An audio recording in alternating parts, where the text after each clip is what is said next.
ಎಮ್ಕನ್ಮರಡಿ police station ವ್ಯಾಪ್ತಿಯಲ್ಲಿ ಒಂದು Pascal ಹೃದಯರಾಜ್ Muthuswamy ಒಂದು 31 ವರ್ಷ ಇರುವ ಒಂದು ರೌಡಿ ಶೀಟರ್ ನಿನ್ನೆ ಕೊಲೆಯಾಗಿದ್ದಾನೆ. ಇವನು ನಿನ್ನೆ ಹಿಡ್ಕಲ್ ಡ್ಯಾಮ್ ಪಕ್ಕದಲ್ಲಿ ಇರುವ ರೋಡಲ್ಲಿ ಹಿಡ್ಕಲ್ ಡ್ಯಾಮ್ ರೋಡಲ್ಲಿ ಅವನ ಫ್ರೆಂಡ್ಸ್ ಜೊತೆಗೆ ಬಂದು ಅಲ್ಲಿ ಕೂತ್ಕೊಂಡು ಮಾತಾಡ್ಕೊಂಡಿರುವ ಸಂದರ್ಭದಲ್ಲಿ ಇವನ ಆಪೋಸಿಟ್ ಟೀಮ್ ಒಂದು 10 ರಿಂದ 11 ಜನ ಸುಮಾರು ಬಂದು ತಲ್ವಾರಿನಿಂದ ಇವನನ್ನು ಕೊಲೆ ಮಾಡಿ ಹೋಗಿರೋದು ಕಂಡು ಬಂದಿರುತ್ತದೆ. ಈ ಪಾಸ್ಕಲ್ ಹೃದಯರಾಜ್ ಮುತ್ತುಸ್ವಾಮಿ ಈ ವ್ಯಕ್ತಿ ಮೇಲ್ಗಡೆ ಸುಮಾರು ಒಂದು 2 ಅಟೆಂಪ್ಟ್ ಮರ್ಡರ್ 2003ರಲ್ಲಿ ಒಂದು ಗೋಕಾಕ್ ರೂರಲ್ಲಿ ಅಟೆಂಪ್ಟ್ ಮರ್ಡರ್ ದಾಖಲಾಗಿರ್ತದೆ. ಬೆಳಗಾವಿ ಟೌನ್ ವ್ಯಾಪ್ತಿಯಲ್ಲಿ ಒಂದು ಅಟೆಂಪ್ಟ್ ಮರ್ಡರ್ 2023ರಲ್ಲಿ ದಾಖಲಾಗಿರ್ತದೆ. 2025ರಲ್ಲಿ ಗೋಕಾಕ್ ಟೌನ್ ವ್ಯಾಪ್ತಿಯಲ್ಲಿ ಒಂದು ಕೊಲೆ ಕೇಸ್ ದಾಖಲಾಗಿರ್ತದೆ. ಅದೇ ರೀತಿಯಲ್ಲಿ 2026ರಲ್ಲಿ ಮಾತ್ರ ಇವನನ್ನು ಇಂತಹ ಒಂದು ರೌಡಿ ಶೀಟರನ್ನು ನಾವು ನಿಗಾ ಇಡಬೇಕಂದ್ರೆ ಉದ್ದೇಶದಿಂದ ಇವನ ಕಂಪ್ಲೀಟ್ ಮೂವ್ಮೆಂಟನ್ನು ನಾವು ಫಾಲೋ ಮಾಡಿ ಇನಿಷಿಯಲಿ ಇವನು ಸಾಗಚರಾಗಿರುವ ವಿಶಾಲ್ ಮೇಸ್ತ್ರಿ ಎಂಬವನ ಜೊತೆ ಅವನು ಇದರಲ್ಲಿ 2025 ಗೋಕಾಕ್ ಟೌನ್ ವ್ಯಾಪ್ತಿಯಲ್ಲಿ ಪರಶುರಾಮ್ ಗೋದ್ಲೆ ಎಂದು ಅವನನ್ನು ರೌಡಿ ಶೀಟರ್ ಅವನನ್ನು ಕೊಲೆ ಮಾಡಿರುವುದರಲ್ಲಿ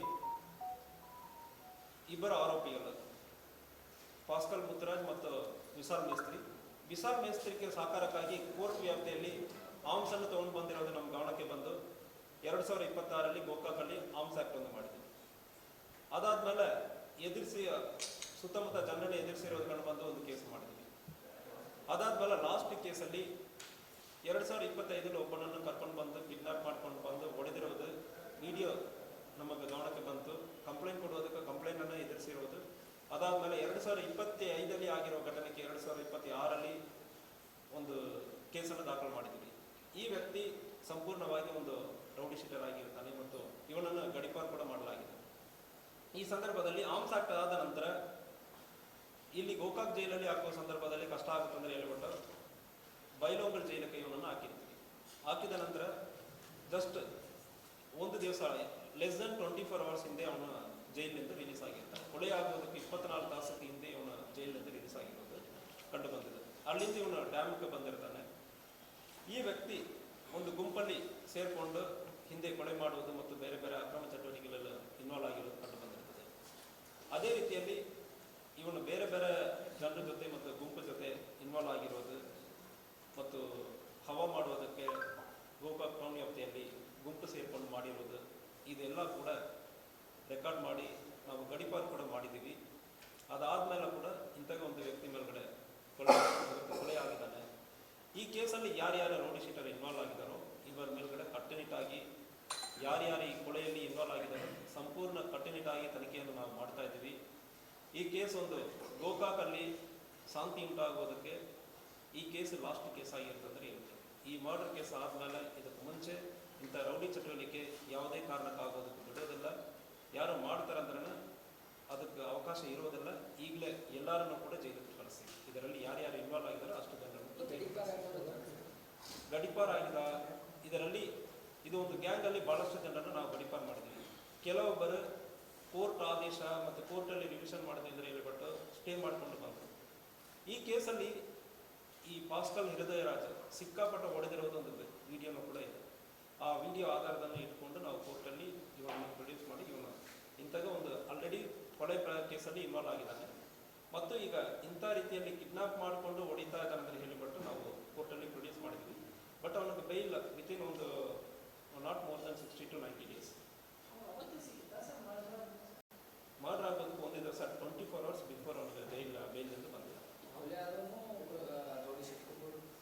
ಕೊಲೆ ಆದವನ ರೌಡಿ ಶೀಟರ್ ಅವನ ಮೇಲ್ಗಡೆ ಭಾಳಷ್ಟು ಕೇಸ್ ಇದೆ. ಸೊ ಕೊಲೆ ಮಾಡಿರೋರು ಇದರಲ್ಲಿ ರೌಡಿ ಶೀಟರ್ ನಾವು ಯಾರ್ಯಾರಂದ್ರೆ ಕರೆಕ್ಟಾಗಿ ಐಡೆಂಟಿಫೈ ಮಾಡಬೇಕು. ಸೊ 10 ರಿಂದ 11 ಜನ ಅಂದರೆ ಹೇಳ್ತಾ ಇದ್ದಾರೆ. ಮತ್ತು ಇದರಲ್ಲಿ ಕನ್ಸ್ಪರೆನ್ಸಿ ಯಾರು ಇಲ್ಲ ಬೇರೆ ಯಾರು ಇನ್ವಾಲ್ವ್ ಆಗಿ ಕೊಲೆಯನ್ನು ಮಾಡಿದಾರ, ಬೇರೆ ಯಾವುದೋ ಉದ್ದೇಶದ ಅದು ಕೂಡ ತನಿಖೆ ನಡೀತಾ ಇದೆ. ಇದರಲ್ಲಿ ಈ ಕ್ರಿಮಿನಲ್ ಇವನ ಇದ್ದಾನಲ್ಲ 2023ರಲ್ಲಿ ಫಸ್ಟ್ 307 ಆಗ್ತಾ ಇದೆ. ಈಗ ಆಲ್ಮೋಸ್ಟ್ 4 ವರ್ಷ. ಇದರಲ್ಲಿ ಇವರು ಯೂಸ್ ಮಾಡ್ತಾ ಇರೋದು ದ ಬಿಗ್ಗೆಸ್ಟ್ ಚಾಲೆಂಜ್ ಪೊಲೀಸರಿಗೆ ನಮಗೆ ಕಷ್ಟ ಆಗಿರೋದು ಏನಂದರೆ ಡಿಲೇ ಇನ್ ಪ್ರಾಸೆಸ್. ಇವನಿಗೆ ಶಿಕ್ಷೆ ಆಗಿರುತ್ತಂದ್ರೆ 2023ರಲ್ಲಿ ಆಗಿರೋ ಒಂದು ಕೊಲೆ ಪ್ರಯತ್ನ ಕೇಸಲ್ಲಿ ಇರಲಿ, 2025 ಆಗಿರುವ ಕೇಸಲ್ಲಿ ಬೇಗ ಟ್ರಯಲ್ ನಡೆಸಿ ಶಿಕ್ಷೆ ಆಗಿರೋ ಸಂದರ್ಭದಲ್ಲಿ ಉಳಿದವರಿಗೆ ಭಯ ಬರ್ತದೆ. ಯಾವಾಗ ಶಿಕ್ಷೆ ಆಗೋದಕ್ಕೆ ಜಾಸ್ತಿ ಟೈಮ್ ತಗೊಳ್ತಾ ಇದೋ ಮತ್ತು ಅವರು ಆರಾಮಾಗಿ ಬೇಲಲ್ಲಿ ಬಂದ್ಬಿಡ್ತಾರೆ. ಇದು ನೋಡುವವರೆಗೆ ಏನು ತಪ್ಪು ಮಾಡ್ತೀವಿ ಅಂದ್ರೂ ಒಂದು 3 ತಿಂಗಳಾದ್ಮೇಲೆ ನಾನು ಬೇಲಲ್ಲಿ ಬಂದ್ಬಿಡ್ತೀನಿ. ಶಿಕ್ಷೆ ಆಗೋದಕ್ಕೆ ಭಾಳಷ್ಟು ಟೈಮ್ ಆಗುತ್ತದೆ.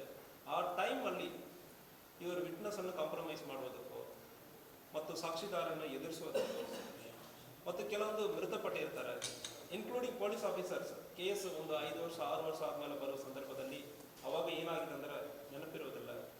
ಈ ಪ್ರಾಸೆಸನ್ನು ಉಪಯೋಗ ಮಾಡಿಕೊಂಡು ಇವರು ಬೇಲ್ ತಗೊಳ್ಳೋದು ಮತ್ತು ಇಂಥ ಡಿಲೇವನ್ನು ಉಪಯೋಗ ಮಾಡಿಕೊಂಡು ಇವರು ಮತ್ತು ಈ ಕ್ರಿಮಿನಲ್ ಆಕ್ಟಿವಿಟಿಯನ್ನು ಇನ್ವಾಲ್ವ್ ಆಗಿರೋದು ಕಂಡು ಬಂದಿರ್ತದೆ. ಬಟ್ ಈ ಕೇಸಲ್ಲಿ ಬೇರೆ ಕಟ್ಟುನಿಟ್ಟಾಗಿ ಆರ್ಗನೈಸ್ಡ್ ಆಗಿ ಕ್ರೈಮ್ ಮಾಡಿ ಅಂತಂದರೆ ಅದನ್ನು ಇನ್ವೋಕ್ ಮಾಡೋ ಸಂದರ್ಭದಲ್ಲಿ ಅವ್ರಿಗೆ ಅವಕಾಶ ಸಿಗೋದಿಲ್ಲ.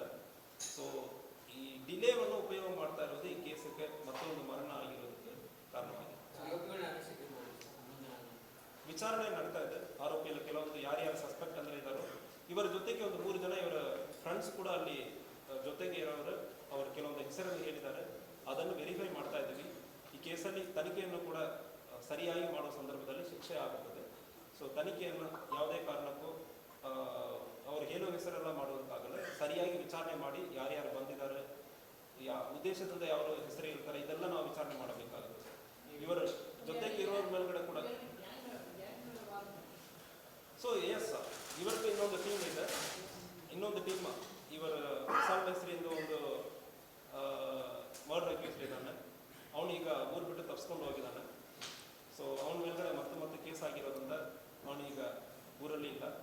ಸೊ ಇದರಲ್ಲಿ ಇನ್ನೊಂದು ಗ್ಯಾಂಗ್ ಇದೆ. ಸೊ ಆ ಗ್ಯಾಂಗಕ್ಕೆ ಈ ಗ್ಯಾಂಗ್ಗೆ ಈ ಕೊಲೆಯಲ್ಲಿ ಏನು ಸಂಬಂಧ ಇದೆ ಅಂದರೆ ಅದು ಕೂಡ ವಿಚಾರಣೆ ಮಾಡ್ತಾ ಇದೆ.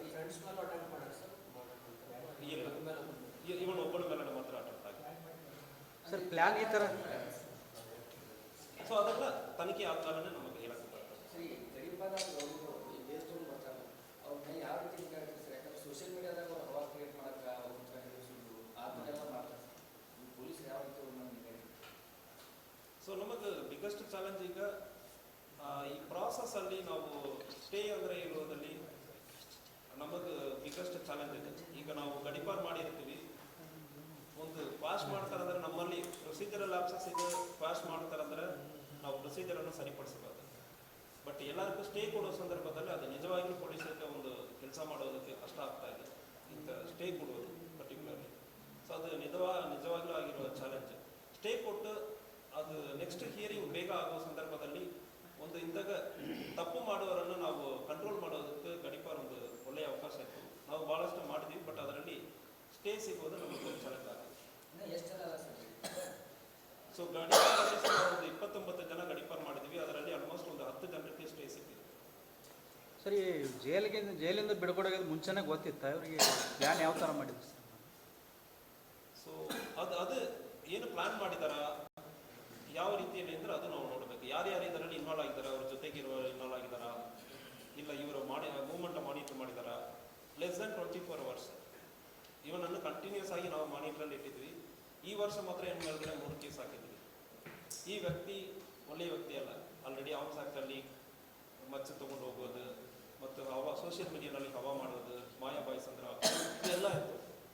ಸೊ ಲೆಸ್ ದೆನ್ 24 ಅವರ್ಸಲ್ಲಿ ಈ ಘಟನೆ ಜೈಲಿಂದ ಬಂದಾದ್ಮೇಲೆ ಆಗಿದೆ. ಓಕೆ.